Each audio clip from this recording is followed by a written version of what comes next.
അറിയാവുന്നത് അപ്പം കാപ്പുന്ന സ്ഥലമുണ്ട്. മുണ്ടേരിയാണ് കേരളത്തിലെ രണ്ടാമത്തെ ഏറ്റവും കൂടുതൽ തേൻ സംഭരിക്കുന്ന സ്ഥലം. സർക്കാർ ലെവലും പ്രൈവറ്റ് സെക്ടറും. ഫസ്റ്റ് ആറളം, എടൂര്, കണ്ണൂർ ജില്ലയിൽ. അപ്പൊ അങ്ങനെയുള്ള തേൻ, അതേപോലെ അവിടെ തേൻ എടുക്കുന്നുണ്ട്, ആദിവാസികൾ എടുക്കുന്നുണ്ട്, അല്ലാത്തവർ എടുക്കുന്നത് സർക്കാർ സെക്ടറിലും പ്രൈവറ്റ് സെക്ടറിലും. അങ്ങനെയുള്ള തേൻ ഇവിടെ മാത്രമല്ല, ഇന്ത്യയുടെ ആൾ ഓവർ ഇന്ത്യയുടെ പല ഭാഗത്തും തേൻ കൊണ്ടുവന്നിട്ട് നമ്മളിവിടെ സംസ്കരിക്കുകയാണ്. അപ്പൊ തേൻ എന്താണ് സംസ്കരിക്കുന്നത്?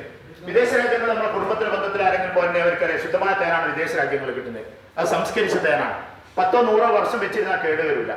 അതേസമയത്ത് ആരോ സംസാരിക്കുന്നുണ്ടല്ലോ, എക്സ്ക്യൂസ് മീ,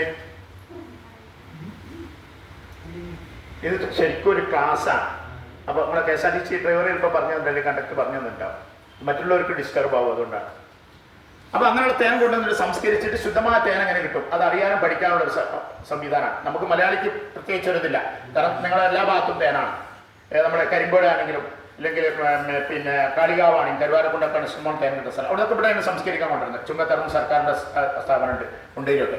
അപ്പൊ റോഹണി നമ്മൾ ഫോറസ്റ്റ് സാറിന് തേൻ കിട്ടുമ്പോൾ നമുക്ക് ഈ രൂപത്തിലാണ് തേൻ കിട്ടുക. ഈ തേൻ നമ്മൾ വീട്ടിലെടുത്തിട്ട് 1 or 2 മാസം കഴിയുമ്പോൾ ഇതിന്റെ അടിയിൽ പൗഡർ രൂപത്തിൽ വെള്ള കട്ടിയായിട്ടുണ്ടാവും. ഇതേ തേൻ 4-5 മാസം കഴിഞ്ഞ് നമ്മൾ മൂടി ഓപ്പൺ ചെയ്യുമ്പോൾ പെപ്സി തുറക്കുമ്പോൾ ഒരു ഗ്യാസ് ഉണ്ടാവും, അകത്തുനിന്ന് ഒരു ബാഡ് സ്മെല്ല് ഇടുക. ഈ ബാഡ് സ്മെല്ല് വന്നു കഴിഞ്ഞാൽ പിന്നെ തേൻ ഉപയോഗിക്കാൻ പാടില്ല. വാദം, പിത്തം, കഫം പോലത്തെ അസുഖങ്ങൾ ഒരു വോമിറ്റിംഗ് വരും. ശുദ്ധമായ തേനാണെങ്കിൽ തേനിനകത്ത് തേനീച്ചയുടെ വാക്സ്, തേനീച്ചയുടെ ബോഡി പാർട്സ്. വാക്സ് എന്ന് പറയുമ്പോൾ നമ്മുടെ നാടൻ ഭാഷയിൽ അതിന്റെ മെഴുകി, ബോഡി പാർട്സ് പറയുമ്പോൾ അതിന്റെ ചെറുതും തുന്നലൊക്കെ. ഇതൊക്കെ നിന്ന് വേർതിരിച്ചെടുത്താൽ ശുദ്ധമായ തേൻ കിട്ടും. എത്ര വർഷമാണ് നമുക്ക് ഉപയോഗിക്കാൻ പറ്റുന്ന ഒരു മെത്തേഡാണ് ഡബിൾ ബോയിലിംഗ് സിസ്റ്റം എന്ന് പറയും. അതെങ്ങനെ? ഇത് 2 ലെയറുള്ള ഒരു ടാങ്കാണ്. അകത്തൊരു ലെയറുണ്ട്, പുറത്തെ ലെയറുണ്ട്. പുറത്തെ ലെയറിൽ നമ്മൾ വെള്ളം നടക്കും, അകത്തെ ലെയറിൽ തേൻ നടക്കും. പുറത്തെ വെള്ളം 45 മുതൽ 50 ഡിഗ്രി സെന്റിഗ്രേഡ് ചൂടാക്കുമ്പോൾ അകത്തെ തേൻ ഓട്ടോമാറ്റിക്കായി ചൂടാകും 30 മുതൽ 35 ഡിഗ്രിയിൽ. ഈ പ്രക്രിയ 2 മുതൽ 3 മണിക്കൂർ വരെ കണ്ടിന്യൂ ചെയ്യുമ്പോൾ തേൻ അടിയിലോട്ട് പോകും. അതിന് മുകളിൽ വാക്സ്, അതിന് മുകളിൽ വേസ്റ്റ്. ഇങ്ങനെ ഉണ്ട്. അടിയിൽ തേൻ, അതിന് മുകളിൽ വാക്സ് ഉണ്ട്. അതിന് മുകളിൽ വേസ്റ്റ് എന്ന് പറയുമ്പോൾ ഞാൻ ഈ പറഞ്ഞ ബോഡി പാർട്സ് വരെ. ഈ വേസ്റ്റ് വാക്സ് കൂടുതലുണ്ട് ഇവിടെ മൂടി ഓപ്പൺ ചെയ്ത് മാനുവലായിട്ട് കോരി ഒഴിവാക്കും. ബാക്കി ഇവിടെ ഫിൽറ്ററിങ് കഴിഞ്ഞ് 2ാം ചേമ്പറിലേക്ക് പോകും. 2ാം ചേമ്പറിലേക്ക് പോകുന്ന തേൻ അവിടെ ചെക്ക് ചെയ്യുന്ന വെള്ളത്തിന്റെ അംശം, തേനകത്ത് വെള്ളം ഉണ്ടാവും. നമ്മൾ പെട്ടെന്ന് കിട്ടും, നമുക്ക് ഈ കഴിക്കുന്നുണ്ട് അറിയുന്നില്ല. ആ സമയം കുറെ കാലം നമ്മൾ വെച്ചിരിക്കുമ്പോൾ ഒക്കെ അതിനകത്ത് അങ്ങനെ അടിഞ്ഞു കൂടും. നമ്മുടെ വീട്ടിലൊക്കെ തേൻ കൊണ്ട് വെച്ചിട്ട് 1-2 മാസം കഴിയുമ്പോൾ അതിൻ്റെ അടിയിൽ ഇങ്ങനെ കട്ട കൂടുന്നതൊക്കെ ഉണ്ടാകുന്നുണ്ടാകും. അപ്പൊ അവിടെ നമ്മൾ വെള്ളത്തിന്റെ അംശം നോക്കുമ്പോൾ 20% താഴെ ശുദ്ധമായ തേനകത്ത് ഫുഡ് ആൻഡ് സേഫ്റ്റി നിയമപ്രകാരം 20% താഴെ പാടുള്ളൂ. അതിൽ കൂടുതലുണ്ടെങ്കിൽ തേൻ കേട് വരും. അപ്പൊ അതിനെ അവിടെ ചെക്ക് ചെയ്യുമ്പോൾ 20% കൂടുതലുണ്ടെങ്കിൽ വേർതിരിച്ചെടുക്കണം. അത് വീണ്ടും 3ാം ചേമ്പറിലേക്ക് ഷിഫ്റ്റ് ചെയ്തിട്ട് ഈ പൈപ്പ് വഴി ഇവിടുന്ന് പമ്പിങ് ചെയ്ത് മുകളിൽ കൊടുത്ത് കൂളിംഗ് ടവർ വഴി കടത്തി വിട്ട് 4ാം ചേമ്പറിലേക്ക് വരും. തേനിന്റെ ഡെൻസിറ്റി കൂടുതലാണ്. നമ്മൾ സ്കൂളും കോളേജിലും പഠിച്ചിട്ട് ഡെൻസിറ്റി സാന്ദ്രത. അത് തേനിന്റെ വെള്ളത്തിനെക്കാളും കൂടുതലായതുകൊണ്ട് അത് അടിയിലോട്ട് പോകും. അതിനുള്ള ജലാംശം മേലെ കുമിള രൂപത്തിൽ വരും. കുമിള രൂപത്തിൽ മേലെ വരുന്ന വെള്ളം പുറത്തുനിന്ന് നമ്മൾ ഹൈ പ്രഷർ കൊടുത്ത് വലിച്ചെടുത്ത് ഒഴിവാക്കും.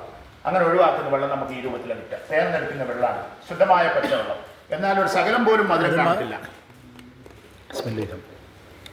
ശകലം പോലും മധുരം കാണത്തില്ല. ഇതിപ്പോ 3 ദിവസം പഴകിയതാ, എന്നാലും അത്യാവശ്യം സ്മെല്ലുണ്ട്. വെള്ളത്തിന്റെ കളർ നോക്കും, ശുദ്ധമായ പച്ചവെള്ളം. നമ്മുടെ ചാലിയാറിൽ പോലും ഇത്ര നല്ല വെള്ളം ഉണ്ടാവില്ല. ശുദ്ധമായ പച്ചവെള്ളം. അതായത് ഇതിന്റെ കപ്പാസിറ്റി എന്ന് പറഞ്ഞാൽ 300 കിലോ ആണ്. നമുക്ക് ഒരു തേൻ നിലമ്പൂരാണെങ്കിൽ കോഴിക്കോടാണെങ്കിൽ വയനാടൊക്കെ ഒരു തേൻ കിട്ടുമ്പോൾ ഞാൻ ഇപ്പം ലാസ്റ്റ് ഒരു 7 മുതൽ 9 എത്രയെന്ന് അറിയില്ല. അന്നേരം ഞാൻ തേൻ അപ്പോൾ 9 തേൻ നിങ്ങൾക്ക് ടേസ്റ്റ് ചെയ്യാൻ തരുന്നുണ്ട്.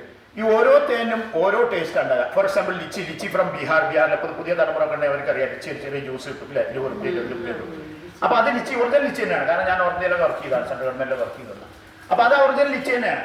അതേപോലെ ഓരോ പൂവിനും, സിംഗിൾ പൂവല്ല, ഏത് തോട്ടത്തിൽ നിന്നാണ് തേനീച്ച തേൻ എടുക്കുന്നത് അതിന്റെ ടേസ്റ്റ് ഉണ്ട്. അത് നിങ്ങൾക്ക് അതാണ് ഇവിടെ നിങ്ങൾക്ക് ഏറ്റവും വലിയ പ്ലസ് പോയിന്റ്. അങ്ങനെ തേൻ നിങ്ങൾക്ക് ഇന്ത്യയിൽ എവിടെയും കിട്ടില്ല. അത്രയും ഐറ്റം. ഇപ്പോൾ വേൾഡിലൊക്കെ ഗൾഫിൽ പോയവർക്കൊക്കെ അറിയില്ല, അമേരിക്കൻ കൺട്രീസ് പോലെ മാക്സിമം 3-4 ടേസ്റ്റ് കിട്ടുള്ളൂ. ഇവിടെ ഞാൻ ഇപ്പം നിങ്ങൾക്ക് ഒരു 9 ഐറ്റം തേൻ ടേസ്റ്റ് ചെയ്യാനുണ്ട്. ഓരോ തേനും ഓരോ ടേസ്റ്റ് ആയിരിക്കും. കാരണം ഡിപ്പെൻഡ് അപ്പോൺ ദ ഫ്ലവർ. ഏത് പൂവിനാണ് തേൻ എടുക്കുന്നത് അതിന് ടേസ്റ്റ് ഉണ്ടാവുക. അപ്പം അങ്ങനെയുള്ള തേൻ ഓരോന്നും നമ്മൾ ഈ വെള്ളം അതിനകത്ത് വേസ്റ്റും ഇതൊക്കെ വലിച്ചെടുത്ത് കഴിഞ്ഞാൽ പിന്നീടുള്ള തേൻ എന്ന് പറഞ്ഞാൽ ശുദ്ധമായ തേൻ ഇത്രയും ക്ലിയർ ആയിരിക്കും. ഞാൻ തരുന്ന ഏത് തേൻ നിങ്ങൾക്ക് ഞാൻ പോകുന്നതിനെ കാണിക്കാതൊക്കെ ഏത് ബോട്ടിൽ എടുത്തോ അത്രയും ക്ലിയർ ആയിരിക്കും. കുറച്ച് കട്ടി കൂടുതലായിരിക്കും, കാരണം അതിന് വേസ്റ്റും ബാഗ്സും ഒക്കെ എടുക്കുന്നുണ്ട്.